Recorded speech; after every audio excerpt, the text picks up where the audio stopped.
सबसे पहले आप मोमिनीन की खिदमत में मवद्दत और मोहब्बत का फ़र्क अर्ज करने की कोशिश करेंगे। क्यों? ताकि फिर हम ये फैसला कर सके अपना जायज़ा लेकर कि अहले बैत अतहार के साथ हमें मोहब्बत है या मवद्दत है। फ़र्क क्या है दोनों का? बिल्कुल वही कि जो मैंने आपकी खिदमत में अर्ज़ किया, उसकी वजाहत बयान करता हूँ। तवज्जो फरमाइएगा, मवद्दत भी मोहब्बत ही होती है, लेकिन आम मोहब्बत नहीं होती है। मोहब्बत को कब मवद्दत कहा जाता है? कि जब उसमें शिद्दत आ जाए, और वो शिद्दत ऐसी हो कि जो इंसान को खींचे उसकी तरफ जिससे मवद्दत है। बाज़ औक़ात इंसान को हो सकता है किसी चीज़ से मोहब्बत हो, अच्छी लगती हो, किसी इंसान से मोहब्बत हो, लेकिन दिल में मोहब्बत तो है, लेकिन इंसान उसकी तरफ बहुत ज़्यादा खींचता नहीं है। इसकी आपको मैं मिसाल दूं। मिसाल बड़ी एक आमियाना सी है, आम सी मिसाल है, लेकिन इन दो लफ्ज़ों के फ़र्क को समझने के लिए बड़ी बेहतरीन है। और फिर हमने तवज्जो करनी है कि हमारी सूरत हाल क्या है। तो मिसाल पर तवज्जो कीजिएगा। एक नौजवान है कि जो शाम के वक्त अपने काम से, अपनी नौकरी से थका हारा घर में आता है और आकर आराम करने के लिए अपने बिस्तर पर लेट जाता है। थका हुआ है, आराम करना चाहता है। अभी कुछ देर नहीं गुजरी बिस्तर पे लेटे हुए कि अचानक उसको अपने वालिद की आवाज़ आती है, अपने बाप की। बाप उससे कहता है कि बेटा मेरे सर में दर्द हो रहा है, तो ये साथ वाली गली जो है यहाँ तक जाओ और वहाँ पे जो मेडिकल स्टोर है मेरे लिए सर दर्द की दवा ले आओ। अब बाप से मोहब्बत तो है, लेकिन बिस्तर से नहीं उठता। तवज्जो फरमा रहे? वही लेटे लेटे बाप से क्या कहता है कि अब्बा अम्मा से कहो कि ना तुम्हारे सर पे कस के रुमाल या कोई कपड़ा बांध दे, और इंशाअल्लाह सुबह सुबह मैं आपको दवा ला के दे दूंगा। लेकिन बिस्तर से नहीं उठता। थोड़ी देर और गुजरी कि अम्मा की आवाज आई। अम्मा के पेट में दर्द था। उसकी आवाज आती है, बेटा मेरे पेट में दर्द है, तो जरा जल्दी से मुझे पेट के दर्द की दवा तो ला दो। ये फिर नहीं उठता। मिसाल है समझने के लिए बात। अल्लाह ना करे कोई भी ऐसा हो, लेकिन बात समझाने के लिए, आपके जहनों को करीब लाने के लिए मिसाल दे रहा हूं। तो माँ को क्या जवाब देता है बगैर बिस्तर से उठे हुए, और कहता है मसलन मिसाल के तौर पर, अम्मा ये फ्रिज में 7 अप की बोतल पड़ी हुई है, तो ये पी लो, अल्लाह करेगा इससे बेहतरी हो जाएगी, और ना हुई तो फिर दवा मैं सुबह ला के दे दूंगा। नहीं उठता, उसी तरह लेटा रहता है। अब थोड़ी देर बाद इसकी यूं समझिए कि आंख लगती है, नींद की वादी में दाखिल हो जाता है। ज्यादा देर नहीं गुजरी कि इसके फोन की बेल बजती है। जब फोन की बेल बजती है तो ये बुड़बुड़ाता हुआ मुंह में जिसकी कॉल है उसको बुरा भला कहता हुआ कि इस वक्त किस मनूस की कॉल आ गई, तो उठता है। अभी तक फोन की स्क्रीन पे देखा नहीं है फोन किसका है, तो एक आंख खोल के कानी आंख करके देखता है किसकी कॉल है। जब सामने वाले नाम पे नजर पड़ती है झटके से उठ के बैठ जाता है। हालांकि कॉल करने वाला इसकी शक्ल तो नहीं देख रहा, लेकिन फोन उठाने से पहले जरा सीधा होके अपने आप को सेट करता है कपड़ों शपड़ों को, और फिर चेहरे पे मुस्कुराहट ला के कॉल रिसीव करता है और अस्सलाम वालेकुम करके कहते हैं खैरियत तो है, इस वक्त कॉल की आपने। कॉल किसकी है वो आपको बता दूं।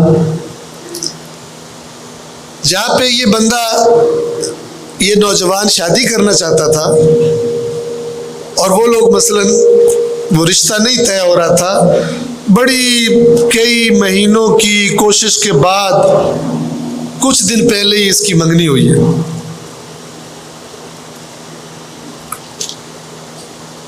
तो अब ये जो फोन आया है इसने क्या किया, नाम देखने का पहला असर क्या हुआ, उठ के बैठ गया। जो अब्बा के लिए और अम्मा के लिए नहीं उठ रहा था, अब सीधा होके बिस्तर पर बैठ गया। चेहरे पे अम्मा और अब्बा ने जो काम कहा था मुसीबत लग रहा था, शक्ल बनी हुई थी, लेकिन अभी शक्ल फौरन सही हो गई, चेहरा खिल गया। तो पूछता है कि खैरियत तो है, इस टाइम याद किया आपने। तो आवाज आती है कि अगर जहमत ना हो तो फ्रूट चाट खाने का दिल कर रहा है मेरा। तो आगे से कहता है कि तो मसला ही कोई नहीं, इसमें परेशानी की कौन सी बात है, अभी ला के देता हूं, अभी ला के देता हूं। तो पूछा जाता है फोन पर कि कितना टाइम लग जाएगा, कहते टाइम इतना ही जितना यहां से हमारे घर से फ्रूट चाट की दुकान तक और वहां से आपके घर तक, इतना ही टाइम लगेगा।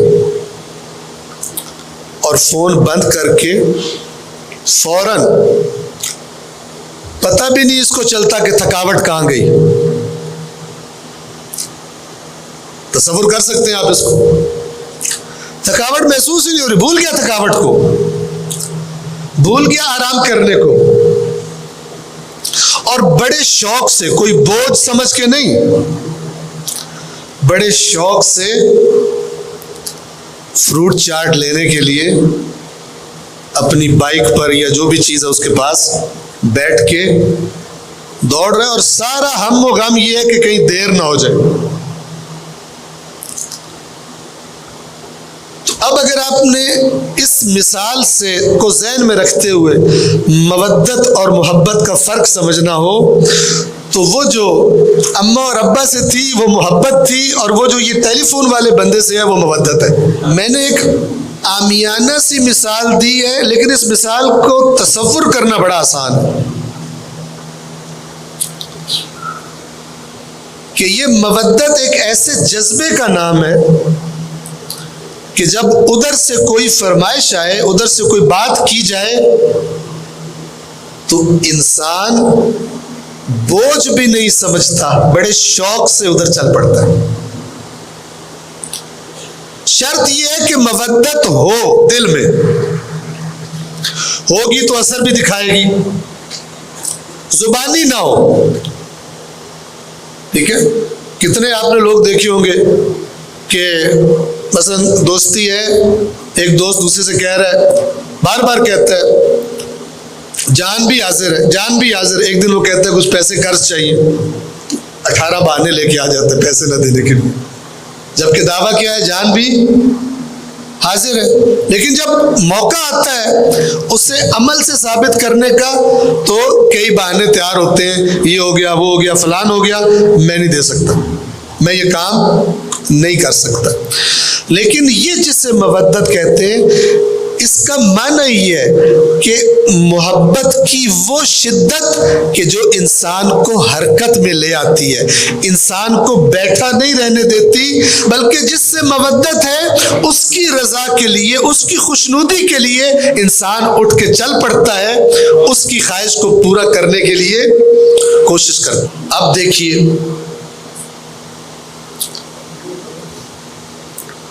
अहले बैत अतहार से इस आयत की रोशनी में हमसे किस चीज का तकाजा किया गया है?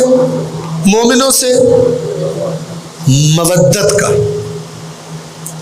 क्यों? मोहब्बत का लफ्ज भी हुब का लफ्ज इस्तेमाल किया जा सकता था।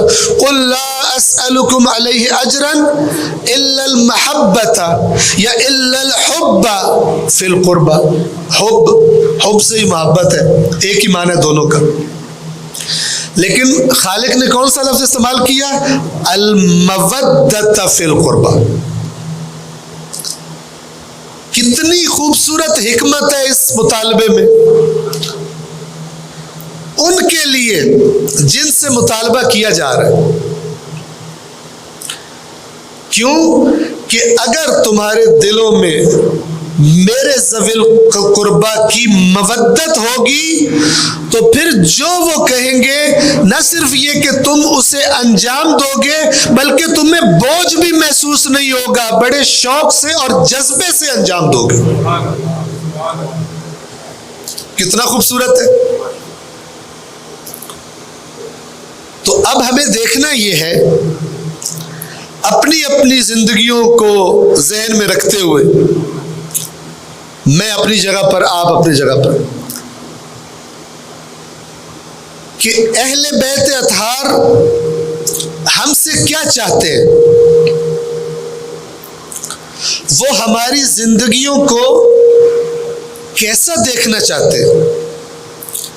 हमें अगर उनकी हम जिंदगियों को पढ़े, उनके फरामीन को पढ़े, तो हमें बड़े आराम से पता चल जाएगा कि कुछ लोग उन्हें बहुत पसंद थे और कुछ लोग उन्हें पसंद, और ये उनकी पसंद नापसंद अल्लाह की पसंद और नापसंद से जुड़ी हुई है।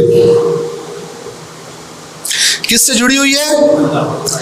अल्लाह की पसंद और नापसंद से। ये बात भी अजीजान मोहतरम अच्छी तरह समझ लें। ऐसा कभी नहीं हो सकता कि कोई काम अल्लाह को पसंद हो, अहले बैत को पसंद ना हो, नाउज़ बिल्लाह। और न ही ऐसा हो सकता है कि कोई बात अल्लाह को ना पसंद हो और इनको पसंद हो। मुमकिन ही नहीं है। क्यों? अब इसका सबूत आपके सामने पेश करता हूं कि मैं क्यों कह रहा हूं। ये इसलिए कह रहा हूं कि हम में से कोई भी कभी ये न समझे कि अल्लाह की जात कुछ कामों से राजी होती है और अहले बैत उन कामों से हटकर कुछ और कामों से राजी होते हैं। तवज्जो फरमा रहे हैं, समझिएगा।